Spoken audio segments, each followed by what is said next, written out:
ವಿಶ್ವವಿಖ್ಯಾತ ಮೈಸೂರು ದಸರಾಗೆ ಇವತ್ತು ಅಧಿಕೃತವಾಗಿ ತೆರೆ ಬಿದ್ದಿದೆ. ಹಾಗಾದ್ರೆ ಇವತ್ತು ಅರಮನೆ ನಗರಿ ಮೈಸೂರಿನಲ್ಲಿ ಹೇಗಿತ್ತು ಕಾರ್ಯಕ್ರಮ, ಬನ್ನಿ ನೋಡ್ಕೊಂಡು ಬರೋಣ. ಮೈಸೂರು ದಸರಾ ಎಷ್ಟೊಂದು ಸುಂದರ, ಪರಂಪರೆಯ ಮೆರುಗು, ವರ್ತಮಾನದ ಮೆರುಗು, ಜಗದ್ವಿಖ್ಯಾತ ಜಂಬೂ ಸವಾರಿಗೆ ಬೇರಿನ ಸಾಟಿ, ಅಂಬಾರಿಯೊಳಗೆ ಗಂಧದ ಗುಡಿಯ ಸಿರಿದೇವಿ. ವಿಶ್ವಪ್ರಸಿದ್ಧ ಮೈಸೂರು ದಸರೆಗೆ ಯಶಸ್ವಿ ತೆರೆ ಬಿದ್ದಿದೆ. ಶರನ್ನವರಾತ್ರಿಯ ಅಂತಿಮ ದಿನವಾದ ಇಂದು ಜಂಬೂ ಸವಾರಿ ಅದ್ದೂರಿಯಾಗಿ ಸಾಂಪ್ರದಾಯಿಕ ಬದ್ಧವಾಗಿ ಮತ್ತು ಸಾಂಗವಾಗಿ ನೆರವೇರಿದೆ. ಸಂಜೆ ಶುಭ ಮೀನ ಲಗ್ನದಲ್ಲಿ ಚಿನ್ನದ ಅಂಬಾರಿಯಲ್ಲಿ ಹಸಿರು ಸೀರೆ ಉಟ್ಟು ವಿರಾಜಮಾನಲಾಗಿದ್ದ ತಾಯಿ ಚಾಮುಂಡಿಗೆ ಸಿಎಂ ಡಿಸಿಎಂ ಉಸ್ತುವಾರಿ ಮಂತ್ರಿ Mahadevappa, Shivraj Tangadagi, Karnataka high court judge PB Varale, Yaduveer ಪುಷ್ಪಾರ್ಚನೆ ಮಾಡಿದ್ರು. ಘನಗಂಭೀರ ಅಭಿಮನ್ಯು ಮಿರಮಿರ. 4ನೇ ಬಾರಿ ಚಿನ್ನದ ಅಂಬಾರಿ ಹೊತ್ತ ಕ್ಯಾಪ್ಟನ್ ಅಭಿಮನ್ಯು ಆನೆ ಗಂಭೀರವಾಗಿ, ಅದರಲ್ಲೂ ರಾಜ ಗಾಂಭೀರ್ಯದಿಂದ ಅರಮನೆ ಆವರಣದಿಂದ ಬನ್ನಿ ಮಂಟಪದ ತನಕ ಹೆಜ್ಜೆ ಹಾಕ್ತು. ಅರ್ಜುನ ನಿಶಾನೆ ಆನೆಯಾಗಿ, ಅಭಿಮನ್ಯು ಎಡಬಲದಲ್ಲಿ ಕುಮ್ಕಿ ಆನೆಗಳಾದ ವಿಜಯ ಹಾಗೂ ವರಲಕ್ಷ್ಮಿ ಹೆಜ್ಜೆ ಹಾಕಿದ್ವು. ನೌಫತ್ ಹಾಗೂ ಸಾಲಾನೆಗಳಾಗಿ ಗೋಪಿ, ಧನಂಜಯ, ಮಹೇಂದ್ರ, ಭೀಮಾ, ಸುಗ್ರೀವ ಕಾರ್ಯನಿರ್ವಹಿಸಿದ್ವು.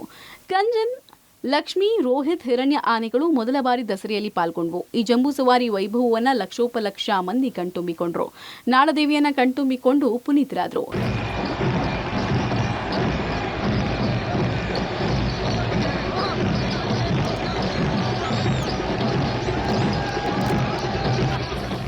ಕೋಟಿ ಕಂಗಳಲ್ಲಿ ದಸರಾ ಫಳಫಳ. ಇನ್ನು ಜಂಬೂ ಸವಾರಿ ಮಾರ್ಗದುದ್ದಕ್ಕೂ ಇಕ್ಕೆಲೆಗಳಲ್ಲಿ ಅಪಾರ ಸಂಖ್ಯೆಯಲ್ಲಿ ಜನ ಸೇರಿದ್ರು. ಮಧ್ಯಾಹ್ನ 1:48 ಶುಭ ಮಕರ ಲಗ್ನದಲ್ಲಿ ಸಿಎಂ ಸಿದ್ದರಾಮಯ್ಯ ನಂದಿ ಧ್ವಜಕ್ಕೆ ಪೂಜೆ ಮಾಡುವ ಮೂಲಕ ದಸರಾ ಮೆರವಣಿಗೆಗೆ ಚಾಲನೆ ಕೊಟ್ಟರು. ಈ ಸಂದರ್ಭದಲ್ಲಿ ಮಾತನಾಡಿದ ಅವರು, ಇನ್ನಾದರೂ ತಾಯಿ ಚಾಮುಂಡಿ ದೇವಿ ಅನುಗ್ರಹದಿಂದ ಮಳೆಯಾಗಲಿ ಅಂತ ವಿಜಯದಶಮಿಯ ಶುಭ ಸಂದರ್ಭದಲ್ಲಿ ಪ್ರಾರ್ಥನೆ ಮಾಡಿದ್ದೀನಿ ಅಂತ ಅಂದ್ರು. ಮನಸೂರೆಗೊಂಡ ದಸರಾ ಸ್ತಬ್ಧ ಚಿತ್ರ. ಮೈಸೂರು ದಸರಾ ಮೆರವಣಿಗೆಗೆ ಮೆರುಗು ಕೊಟ್ಟಿದ್ದು ಸ್ತಬ್ಧ ಚಿತ್ರಗಳ ಪ್ರದರ್ಶನ. ಅರಮನೆ ಆವರಣದಿಂದ ಬನ್ನಿ ಮಂಟಪದವರೆಗೂ ಮೆರವಣಿಗೆ ಮೂಲಕ ಸಾಗಿದ 31 ಜಿಲ್ಲೆಗಳ 14 ಇಲಾಖೆಗಳ ಒಟ್ಟು 49 ಟ್ಯಾಬ್ಲೋಗಳು ಜನಮನ ಸೂರೆಗೊಂಡವು.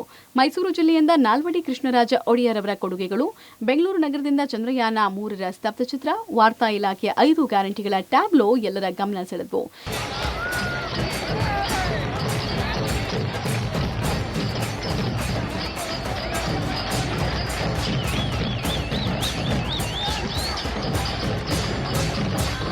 ಅಷ್ಟೇ ಅಲ್ಲ, ಎಲ್ಲಾ ಜಿಲ್ಲೆಗಳು ತಮ್ಮ ಜಿಲ್ಲೆಯ ವಿಶೇಷ ತಾಣ, ಇತಿಹಾಸ ಸಾರುವ ಸ್ತಬ್ಧ ಚಿತ್ರಗಳನ್ನು ಕಳಿಸಿಕೊಟ್ಟಿದ್ದು.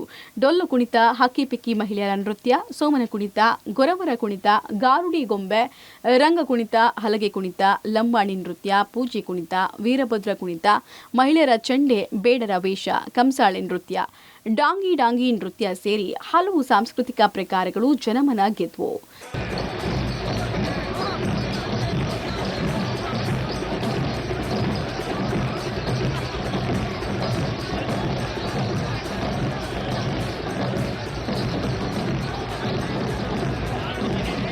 ಎಲ್ಲರ ಕಣ್ಣರಳಿಸಿದ ವಜ್ರಮುಷ್ಟಿ ಕಾಳಗ. ಇನ್ನು ಜಂಬೂ ಸವಾರಿಗೆ ಮುನ್ನ ಅರಮನೆ ಆವರಣದಲ್ಲಿರುವ ಭುವನೇಶ್ವರಿ ದೇಗುಲದಲ್ಲಿ ಬನ್ನಿ ಮಂಟಪದಲ್ಲಿ ರಾಜವಂಶಸ್ಥ ಯದುವೀರ್ ಒಡೆಯರ್ ಶಾಸ್ತ್ರೋಕ್ತವಾಗಿ ಪೂಜೆ ನೆರವೇರಿಸಿದರು. ರಾಜ ಪುರೋಹಿತರ ನೇತೃತ್ವದಲ್ಲಿ ರಾಜ ಪರಂಪರೆಯ ಪಟ್ಟದ ಕತ್ತಿ ಮತ್ತು ಶಮಿ ವೃಕ್ಷಕ್ಕೆ ಯದುವೀರ್ ಬನ್ನಿ ಪೂಜೆ ನೆರವೇರಿಸಿದರು. ಕಂಕಣ ವಿಸರ್ಜಿಸಿದರು. ಬಳಿಕ ಪೂಜೆಗೆ ಬಳಸಿದ ಹೂಗಳನ್ನ, ಪತ್ರೆಗಳನ್ನ ಅಲ್ಲಿ ನೆರೆದಿದ್ದವರಿಗೆ ವಿತರಿಸಿದರು. ರಾಜ ಪುರೋಹಿತರಿಗೆ ಕಾಣಿಕೆ ಅರ್ಪಿಸಿದ ಯದುವೀರ್ ಅಲ್ಲಿಂದ ವಿಜಯಯಾತ್ರೆ ಮೂಲಕ ಅರಮನೆಗೆ ಮರಳಿದ್ರು. ಅಲಂಕೃತ ಪಲ್ಲಕ್ಕಿಯಲ್ಲಿ ಶಸ್ತ್ರಾಸ್ತ್ರಗಳನ್ನ ಇಟ್ಟು ಕಾರಿನಲ್ಲಿ ಯದುವೀರ್ ಒಡೆಯರ್ ತೆರಳಿದ್ರು. ಇದಕ್ಕೂ ಮುನ್ನ ಅರಮನೆಯ ಸವಾರಿ ತೊಟ್ಟಿಯಲ್ಲಿ ಸಂಪ್ರದಾಯಬದ್ಧವಾಗಿ ವಜ್ರಮುಷ್ಟಿ ಕಾಳಗ ನಡೆಯಿತು. ಈ ಎಲ್ಲಾ ಕ್ಷಣಗಳಿಗೆ ರಾಜಮನೆತನದವರು ಮತ್ತು ಇತರರು ಸಾಕ್ಷಿಯಾದರು. ಒಟ್ನಲ್ಲಿ ವಿಶ್ವವಿಖ್ಯಾತ ದಸರಾ ಸಂಪನ್ನಗೊಳ್ತು. Bureau report, public TV, Mysuru.